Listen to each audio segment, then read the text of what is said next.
जब उर्दू में गुफ्तगू करता है तो यही महसूस होता है जैसे यूपी का बाशिंदा हो। आपकी ज़रा नवाजी है नवाब साहब।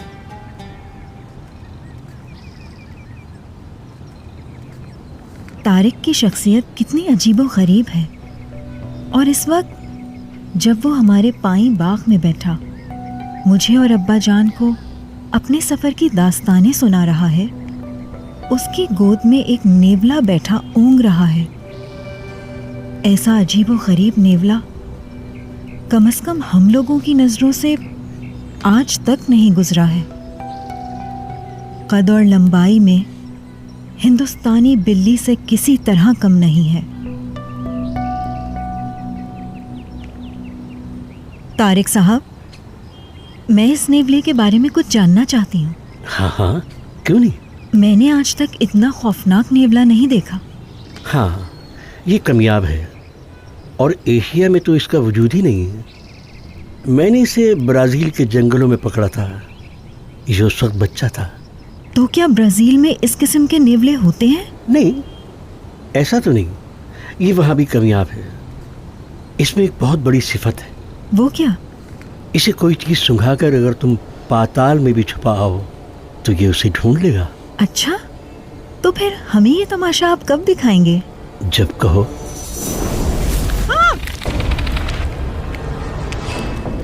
सारे बाग में कितनी तेज रोशनी हो गई है। ये क्या हो रहा है? तारिक के नेवले ने कितनी भयानक चीख मारी है। मेरे जिस्म पर लर्ज़ा तारी है। अब्बा जान भी पत्थर के बुत की तरह खामोश है, और वो तेज रोशनी पुराने अंधे कुएं की तरफ से आ रही है। कुएं से अंगारों का फव्वारा सा छूट पड़ा है। शोले काफी बुलंदी तक उठ रहे हैं। आहिस्ता आहिस्ता अंगारों की बौछार कम होती जा रही है। अब अंगारों की बौछार खत्म हो गई है। अब फिर बाग की फिजा पर पहला सा सकूत तारी हो गया है, और अब्बा जान का मेहमान तारिक कितना पुरस्कार लग रहा है।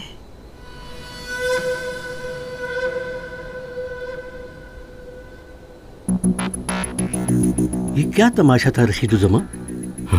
मैं खुद यही सोच रहा हूँ तारिक। मालूम होता है कि हम पर कोई मुसीबत आने वाली है। क्या मतलब? मैंने वालिद साहब मरहूम की ज़बानी सुना था कि एक बार दादा मरहूम के ज़माने में भी इस कुएं से अंगारे निकले थे, और फिर ख़ानदान में पे दर पे मौतों का सिलसिला शुरू हो गया था। अजीब बात है। मैं कुएं पर जाके देखता हूँ। नहीं नहीं नहीं, उधर मत जाओ। क्यों? मालूम नहीं क्या हो। मुझे जाने दो रशीदुज़्ज़मा।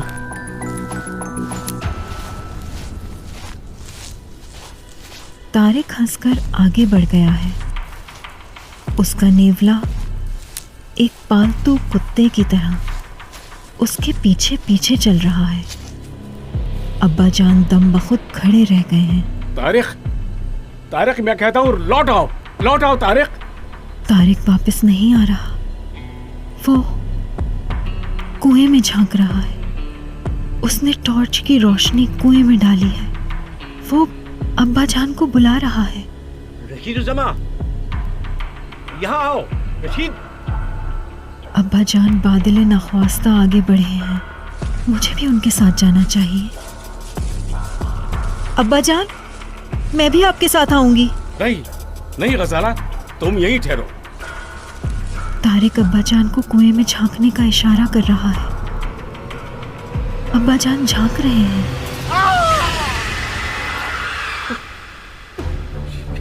ये क्या है? नहीं, मुझसे नहीं देखा जा रहा। क्या है अब्बा जान? मैं भी आ रही हूँ। नहीं, जाओ तुम अंदर जाओ गजाला, जाओ, चली जाओ गजाला, चली जाओ।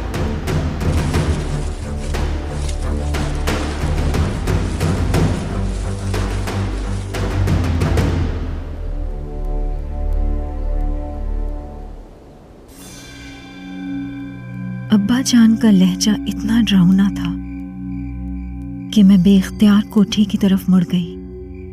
अब अपने कमरे में बैठी सोच रही हूँ।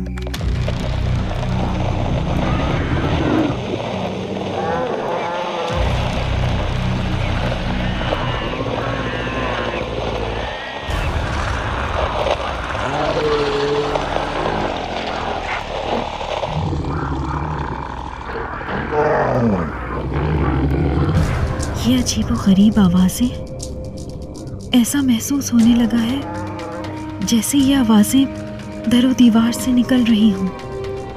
कोठी के सारे अफराद कमरों में बंद होकर तरह तरह की खौफजदा आवाजें निकाल रहे हैं। क्या ये असीबी खलल है? अब्बा जान इन चीजों के कायल नहीं, लेकिन आज मैंने उन्हें भी बुरी तरह खौफजदा होते देखा।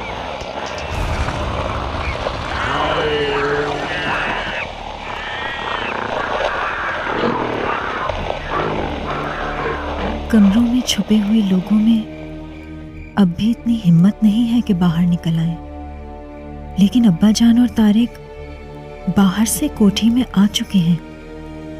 मुझे कमरे से निकलकर उनके पास जाना चाहिए।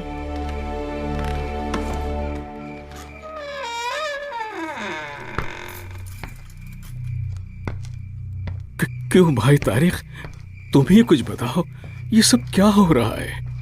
रशीदुज़्ज़मा, मैंने कोठी का एक एक कोना तलाश कर लिया है, लेकिन चीखने वाले जानवरों का कहीं पता नहीं चला। मुझे तो ये आसेबी खलल मालूम होता है। क्या? मगर वो कुआं, वहां हमने जो कुछ देखा था वो। ऐसे मामलात में सब कुछ मुमकिन है। तो फिर पुलिस को इत्तला करनी चाहिए। पुलिस इस मामले में क्या कर सकती है? ओह गज़ाला, तुम यहाँ आ गई हो। जाओ जाओ, तुम सो जाओ। क्या आज की रात किसी को नींद आ सकती है? क्यों नहीं, क्यों नहीं? अच्छा तो तारिक, तुम यहीं गज़ाला के पास ठहरो, मैं थाने जाता हूँ। नहीं अब्बा जान, आप किसी और को भेज दीजिए, मैं आपको नहीं जाने दूंगी। आप बेकार थाने जा रहे हैं, पुलिस इस मामले में कुछ ना कर सकेगी। डरने की कोई बात नहीं है, मैं अभी फौरन वापस आता हूँ।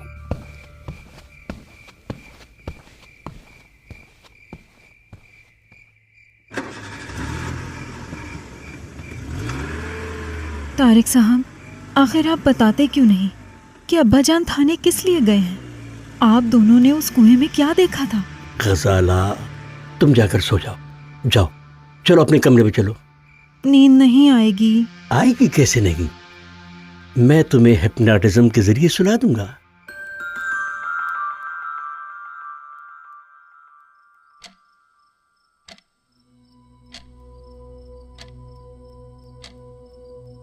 हाँ, लेट जाओ इस तरह।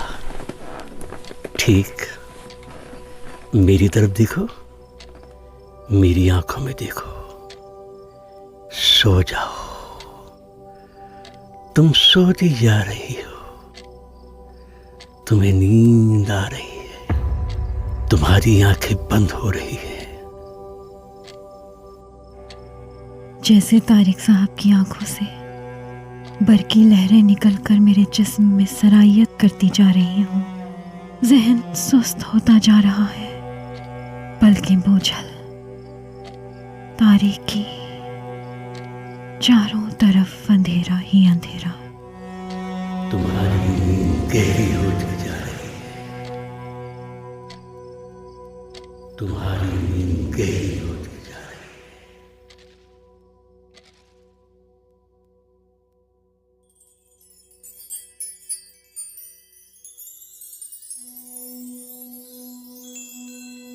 फरीदी साहब, फरीदी साहब, फरीदी साहब।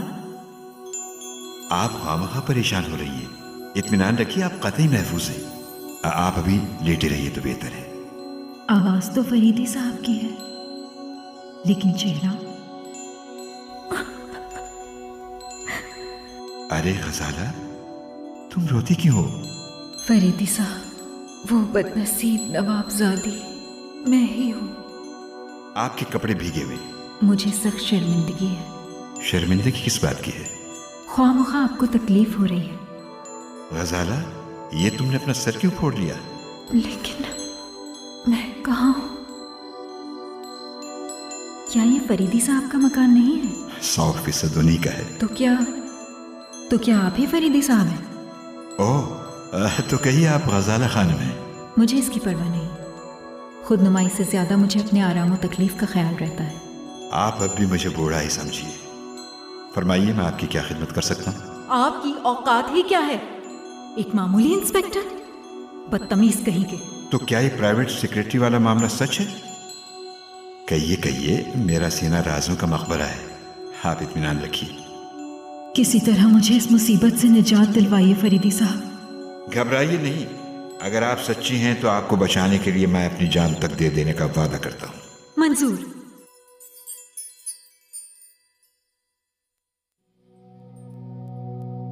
हाँ, मैं ख्वाब देख रही थी, मगर ये कैसी अजीब और गहरी नींद थी।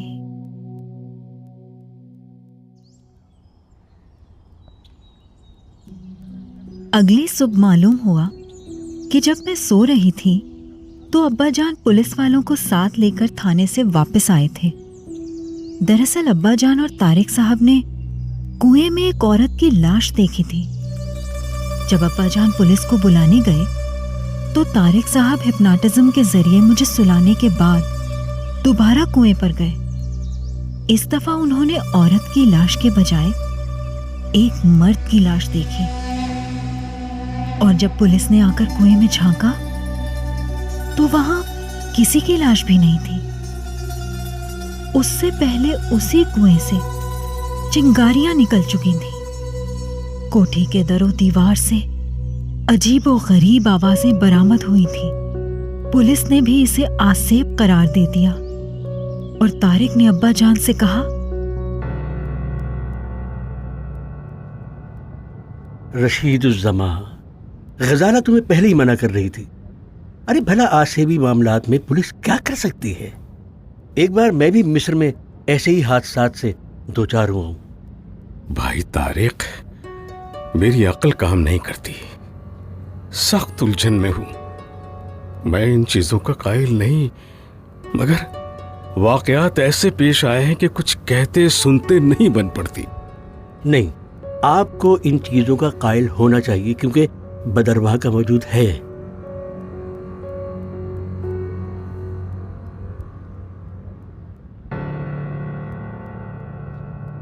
उस रात के बाद से हमारी कोठी में रोजाना नई वारदातें होने लगी। तकरीबन हर रात को कुएं से चिंगारियां निकला करती थीं।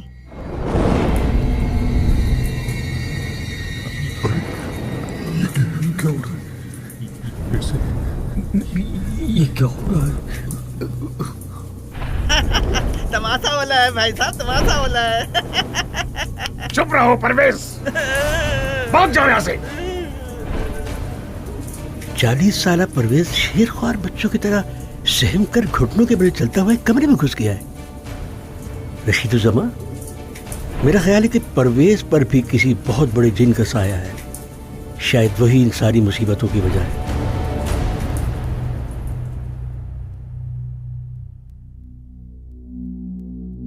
तकरीबन हर रात जानवरों की भयानक आवाजों से कोठी का चप्पा चप्पा गूंज उठता था।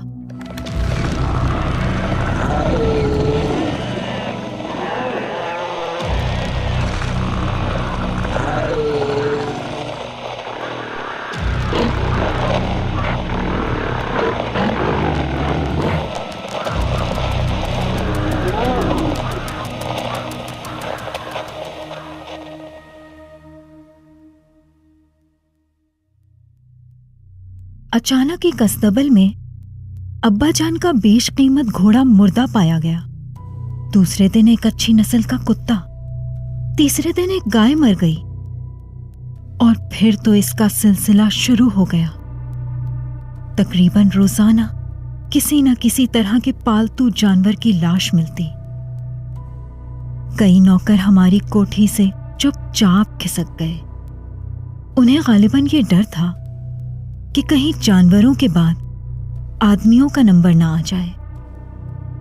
तारिक अभी तक हमारा मेहमान था।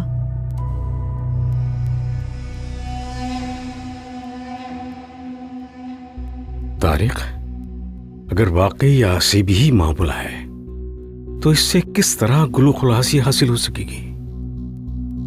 निहायत आसानी से रशीदुज़्ज़मा।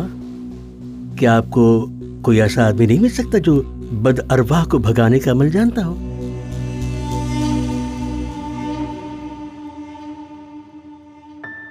चुनाचे बहुतेरे आमिलों और साधु महात्माओं की खिदमत हासिल की गईं कि वो किसी तरह कोठी पर कब्जा कर लेने वाली बद अरवाह को भगाएं।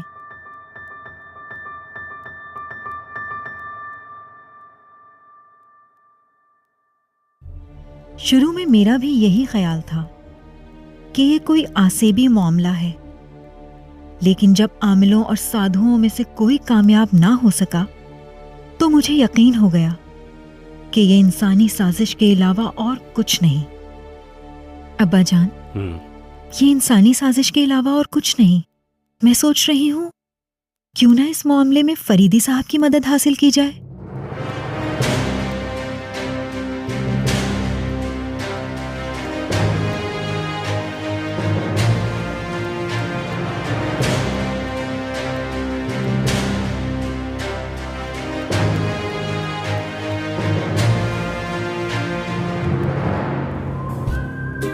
केस अभी खत्म नहीं हुआ। इस पुरस्कार कहानी का बकिया हिस्सा और जासूसी दुनिया के मजीद शाहकार सुनने के लिए गोया ऐप सब्सक्राइब करें। लिंक डिस्क्रिप्शन में मौजूद है।